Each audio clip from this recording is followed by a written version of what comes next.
Hello everyone, welcome to channel maths zone with PP. मेरा नाम प्रशांत प्रणव है और मैं आज आप लोगों को मैट्रिक्स जो चैप्टर है हमारा क्लास 12th का मैट्रिक्स एक्सरसाइज 3.1 ये मैं आज आपको डील करूँगा। ठीक है, तो इसके अंदर मैंने आपको प्रीवियस वीडियोस में इसकी इंट्रोडक्शन मैंने पूरे चैप्टर की दे चुका हूँ। तो आइए जब हम एक्सरसाइज से स्टार्ट करते हैं। ये देखिए, इसमें फर्स्ट क्वेश्चन है मेरा, जैसे ये मेरा कोई ए एलिमेंट है, इसके सारे मतलब ए मैट्रिक्स है, उसके सारे एलिमेंट मुझे गिवन है। ठीक है, तो इसमें फर्स्ट पार्ट क्या है, ये सारे एलिमेंट इसमें गिवन है और ए मैट्रिक्स का, तो इसमें फर्स्ट पार्ट है ऑर्डर ऑफ मैट्रिक्स। इस मैट्रिक्स का ऑर्डर क्या होगा, तो उसके अंदर पहले हम देखते हैं रो कितने हैं। ये रो 1 है, ये रो 2 है और ये रो 3 है। ठीक, और ऐसे ही कॉलम कितने हैं, ये है मेरा C1, ये है मेरे पास C2, ये है मेरे पास C3 और ये है मेरे पास C4। तो इस तरह मेरे पास यहाँ पे ऑर्डर ऑफ मैट्रिक्स में मैं लिख सकता हूँ कि 3 रोज है और एंड 4 कॉलम्स है।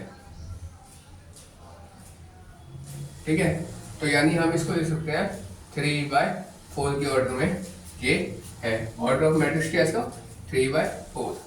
ठीक, अब next question, number of element. इसमें कितने एलिमेंट्स हैं, तो हम जानते हैं भाई जब 3/4 है तो 3 इंटू 4 करेंगे तो 12, यानी टोटल 12 एलिमेंट्स इसके अंदर है। ठीक, अब नेक्स्ट टॉपिक आता है एलिमेंट्स लिखने हैं मेरे को इसमें। अब देखिए, मैं इसमें आपको यहाँ पे एक चीज दिखाता हूँ। जैसे देखिए इसमें कितने हैं, ये मतलब 3 रो है और 4 कॉलम है।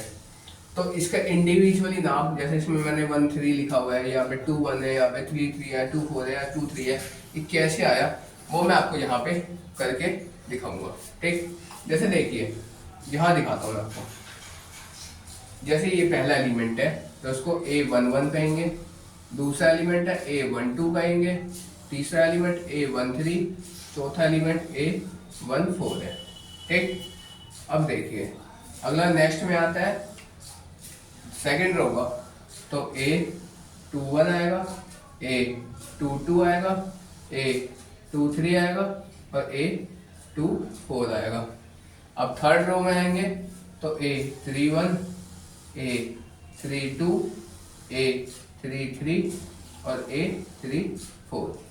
यहाँ देखिए पहले जो मैंने यहाँ पे पहला वाला जो 1 है, ये वाला, ठीक, ये वाला 2 और ये वाला 3, ये किसको डिनोट कर रहा है, रो को डिनोट करता है। और ये बाद का जो ये 1 है, ये 2 है, ये 3 है, ये 4 है, ये किसको डिनोट कर रहा है, कॉलम्स को डिनोट करते हैं। ठीक, तो अब देखिए 1 3 है, तो 1 3 पहले लाइन के तीसरा एलिमेंट है, तो पहले लाइन का तीसरा एलिमेंट यहाँ गया 9, तो वो हो जाएगा मेरे पास 9। ठीक, अब देखिए A21 है, 21 यहाँ पे है एंड दूसरे लाइन का पहला एलिमेंट ये क्या है 35, ये 35 आ जाएगा यहाँ पे 35। ठीक, ये 9 आ गया। अब देखिए A33 है, यानी तीसरे रो का तीसरा एलिमेंट ये है, तीसरे रो का तीसरा एलिमेंट यहाँ पे मेरा क्या -5, तो ये आ जाएगा मेरे पास -5। ठीक, नेक्स्ट है A24, यानी 2 4, दूसरा लाइन का चौथा एलिमेंट ये 12 है, तो ये आ जाएगा मेरे पास 12। फिर है A23 2 3, ये वाला है, तो ये वाला एलिमेंट है मेरा, दूसरे लाइन का तीसरा एलिमेंट, ये है मेरे पास 5/2। तो इस तरह था मेरा फर्स्ट क्वेश्चन। ठीक है, जो मैंने आपको यहाँ पे दिखाया। ठीक, आइए हम नेक्स्ट क्वेश्चन आपको लेके चलते हैं।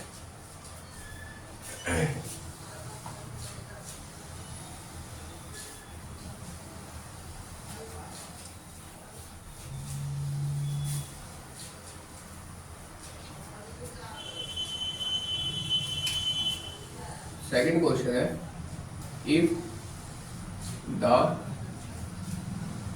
if the matrix has 24 and 13 elements, matrix has 24 and 13 elements। ठीक है, अगला है right the possible order, right the possible order. तो पहले मुझे 24 का लिखना है और 13 का लिखना है। पॉसिबल इसके कौन कौन से ऑर्डर होंगे। तो मैंने आपको पहले बताया था हम क्या करते थे, R इंटू सी करते थे। जैसे मैंने आपको पहले वाले क्वेश्चन बताया 3 इंटू 4 किया था तो मेरे पास क्या आ गया था, 12 आ गया था। वैसे मुझे इसको 24 लेके आ रहा है कि कितने पॉसिबल ऑर्डर्स हैं इसके जो कि 24 आ सकता है। तो देखिए पहले है 1 इंटू 24 बन जाए 24। दूसरा है 24 इंटू 1। ठीक, अब देखिए नेक्स्ट है मेरे पास यहाँ पे 2 इंटू 12 और अगला है 12 इंटू 2। 12 2 जा 24। ठीक, अब देखिए नेक्स्ट है इसमें, यहाँ मैं इस तरह से बना देता हूँ इसमें। ठीक है, अब देखिए नेक्स्ट है मेरे पास इसमें 3 इंटू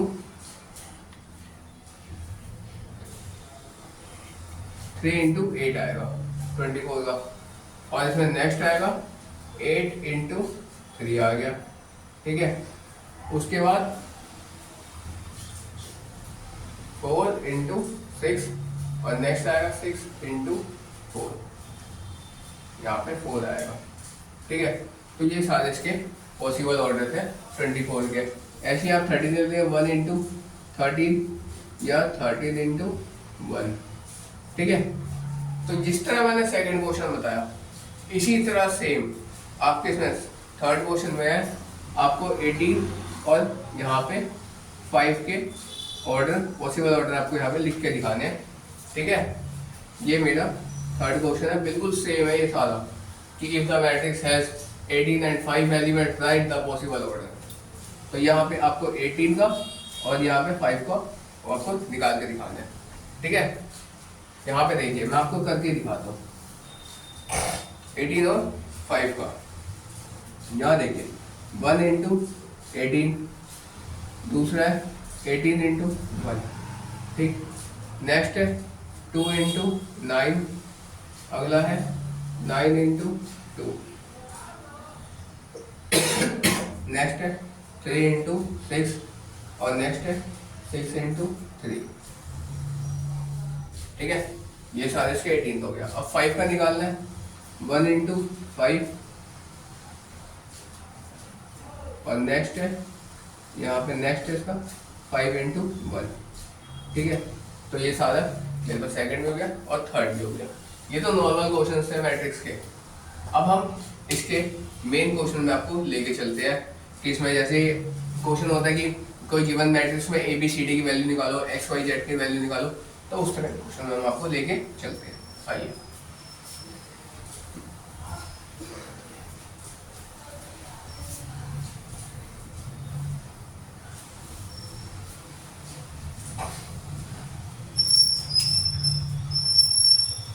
यहाँ पे लिखा है फाइंड X, Y और Z। XYZ की हमें वैल्यू निकालनी है। क्वेश्चन है मेरे पास यहाँ पे 4 3 X 5। पहला ये बराबर है यहाँ पे YZ 1 5, YZ 1 और 5 के बराबर है ये। ठीक, तो इसमें तो भाई सिंपल है। यहाँ पे देखो पहला 4 है तो इसका भी पहला लेंगे Y, तो Y किसके इक्वल है 4 के। ठीक, दूसरा एलिमेंट यहाँ पे Z है, इसका दूसरा 3 है तो Z किसके इक्वल है 3 के। ठीक, अब ये X है, X इसका दूसरे का पहला एलिमेंट X है, दूसरे रो का है तो इसके दूसरे रो का पहला एलिमेंट 1 है, तो यहाँ पे X इक्वल्स टू 1 आ गया। ठीक, तो यही मेरा आंसर हो गया। ये तो नॉर्मल सा था। अब जो मेन क्वेश्चन आता है वो मैं आपको दिखाता हूँ।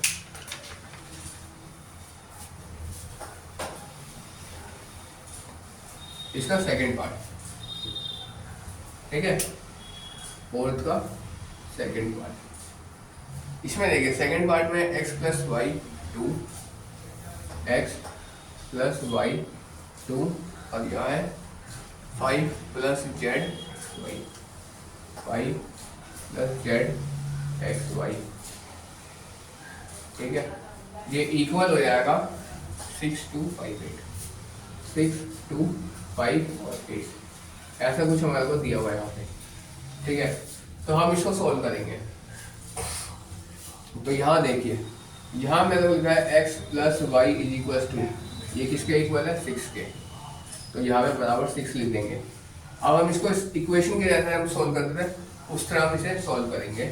तो यहाँ पे x इक्वल टू हो जाएगा प्लस वाई है, इधर आके माइनस में हो जाएगा, ठीक है।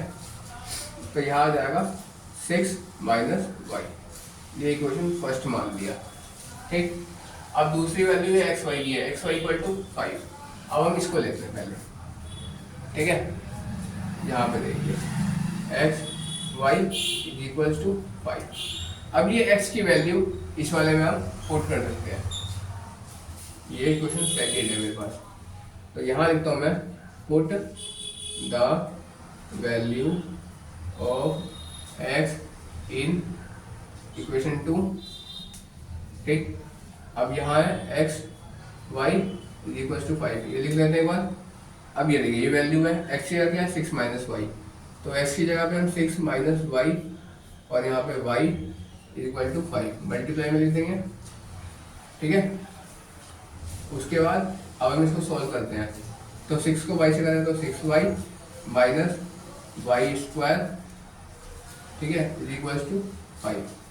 अब इसको इधर ले लेते हैं minus y square plus 6y minus 5 is equal to 0, इसको इधर ले आए तो ये भी माइनस का आ गया, ठीक है। एक मिनट, अब ये जो माइनस है इसको हम माइनस कॉमन निकाल के इसको हटा देते हैं। तो यहाँ हो जाएगा वाई स्क्वायर माइनस 6y और यहाँ पे प्लस 5 इज इक्वल टू 0, ये बन जाएगा कुछ, ठीक है। जब ये बन गया तो उसके बाद मैं यहाँ पे लेके आता हूँ आपको। अब देखिए जब ये इक्वेशन बन गई तो उसको हम मिडिल टर्म स्प्लिटिंग मेथड से स्प्लिट कर लेंगे। तो यहाँ हो जाएगा वाई स्क्वायर माइनस 6y है, तो यहाँ पे हो जाएगा 5y minus y plus 6 plus 5 sorry plus 5 equal to 0, इस तरह हो जाएगा क्योंकि माइनस माइनस प्लस हो जाता है और बड़े की साइड माइनस हो जाएगी और ये 6y बन गया, ठीक। अब हम इनमें से कॉमन लेंगे, क्या कॉमन लेंगे y कॉमन लेंगे, तो यहाँ पे y माइनस 5 बचा, ठीक। अब इनमें से क्या कॉमन लेंगे, माइनस ही कॉमन लेते हैं, माइनस 1 कॉमन ले लेते हैं। तो यहाँ क्या बचेगा मेरे पास y माइनस 5 हो जाएगा इक्वल टू 0, ठीक। अब यहाँ क्या लेते हैं y माइनस 1 ये और ये दो में से एक बार लिखते हैं इसको y माइनस 5, ठीक। अब y minus 1 is equal to 0, तो y इज इक्वल टू 1 और यहाँ पे y minus 5 is equal to 0, तो y इज इक्वल टू 5, ठीक है। ये 0 है।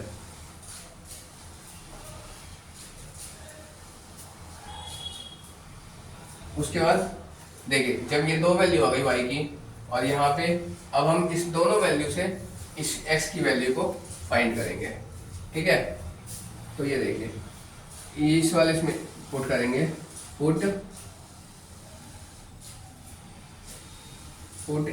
इन इक्वेशन फर्स्ट इक्वेशन में हम पुट करेंगे दोनों वैल्यू को, एक बार हम 1 रख के देखें, एक बार हम 5 रख के देखें y की वैल्यू। तो यहाँ पे देखिए x इज इक्वल टू यह है 6 माइनस वाई, तो x इज इक्वल टू अगर हमारे पास यहाँ मैं लिख देता हूँ कि अगर y इज इक्वल टू 1 है तो उस कंडीशन में मेरे पास क्या आएगा x इक्वल टू 6 माइनस 1 यानी 5 आ गया, ठीक। और उसके बाद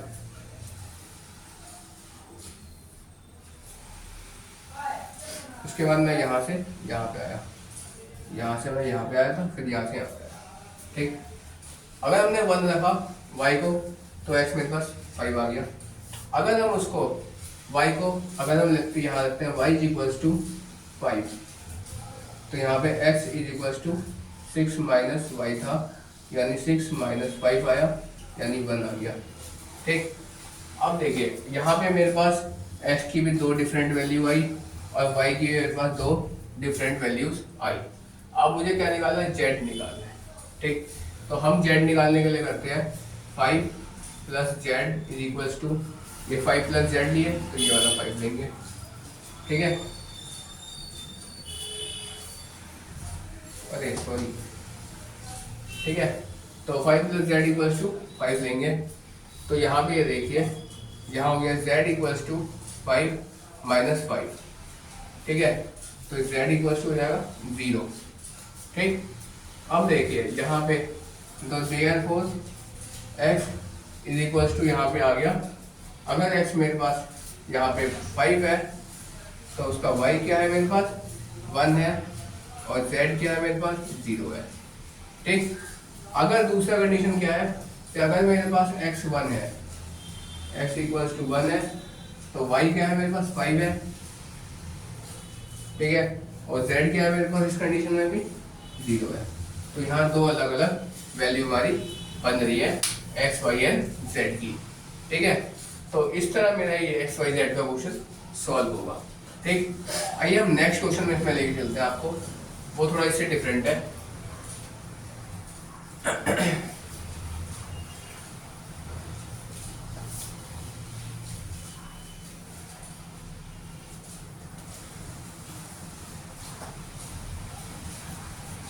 ये देखिए नेक्स्ट क्वेश्चन है मेरे पास, x plus y plus Z is equals to, यहाँ पे मेरे पास 9, 5 और 7।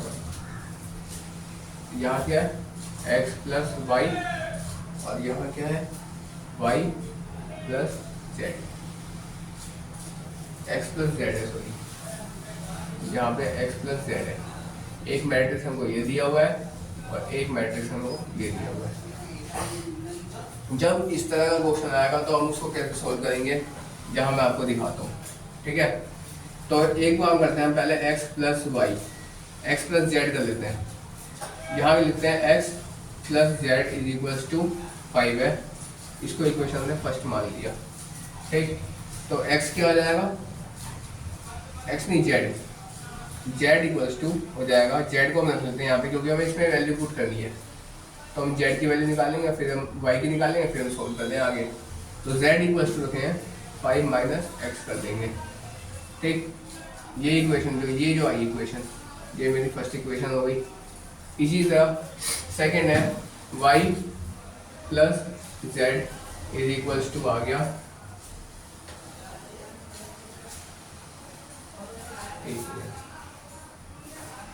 सॉरी यहाँ जो x था, x इक्वल्स टू आएगा 5 माइनस जेड, ये हो गया इक्वेशन फर्स्ट हो जाएगा मेरा, ठीक है।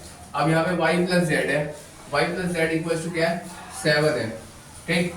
तो यहाँ पे y रखेंगे, y equals to 7 minus z हो जाएगा, ये इक्वेशन सेकंड हो जाएगी। क्योंकि हमने z के रिस्पेक्ट में इसलिए रखा क्योंकि मेरा z यहाँ से पहले से मौजूद है, मुझे x और y की वैल्यू और z की तीनों अलग अलग वैल्यू फाइंड करनी है, इसलिए एक वैल्यू को हमने x बना दिया, एक y को बना दिया, और z तो मेरे पास है ही पहले से, ठीक है। अब इस वाले इक्वेशन में रखेंगे हम दोनों की, ये फर्स्ट और सेकेंड, इस वाले इक्वेशन में रखेंगे हम इसको। तो यहाँ लिखते हैं x plus y plus Z is equals to 9। अब x की वैल्यू और y की वैल्यू इस वाले इक्वेशन में पुट करेंगे, ठीक है। तो x कितना है मेरे पास 5 माइनस जेड प्लस y कितना है मेरे पास 7 minus z plus Z is equals to 9। अब देखिए एक प्लस का जेड एक माइनस का जेड कट गया, ठीक है। 7 और 5 को प्लस किए तो यहाँ पे आ गया 12 minus Z is equals to 9। तो minus Z equals to 9 minus 12, तो minus Z equals to minus का 3, माइनस है माइनस कट गया तो जेड इक्वल्स टू 3 आ गया, ठीक। अब जब जेड 3 आ गया तो जेड की वैल्यू हम इन दोनों में पुट कर देंगे तो मेरा एक्स और वाई आ जाएगा, ठीक है। तो यहाँ देखिए put in equation first and second, first और सेकंड में हम जेड की वैल्यू पुट करेंगे, ठीक है, पहले में और दूसरे में। तो यहाँ देखिए x इक्वल्स टू है मेरे पास 5 माइनस जेड यानी 5 माइनस 3 यानी 2 आ गया, और y इक्वल्स टू है मेरे पास 7 माइनस जेड यानी 7 माइनस 3 यानी 4 आ गया। इस तरह मेरे पास क्या बना, देयरफॉर x इक्वल्स टू क्या था मेरे पास 2 आया, y इक्वल्स टू क्या आया 3 आया, नहीं y इक्वल्स टू 4 आया और z इक्वल्स टू क्या आया 3 आया। तो ये जो आया ये मेरे आंसर हो गए। तो इस तरह वाला क्वेश्चन सॉल्व होगा, ठीक है। तो that's all for today, we will meet again in the next class. इससे आगे मैं आपको नेक्स्ट क्लास में इसके आगे क्वेश्चन आपको सॉल्व करके दिखाऊंगा।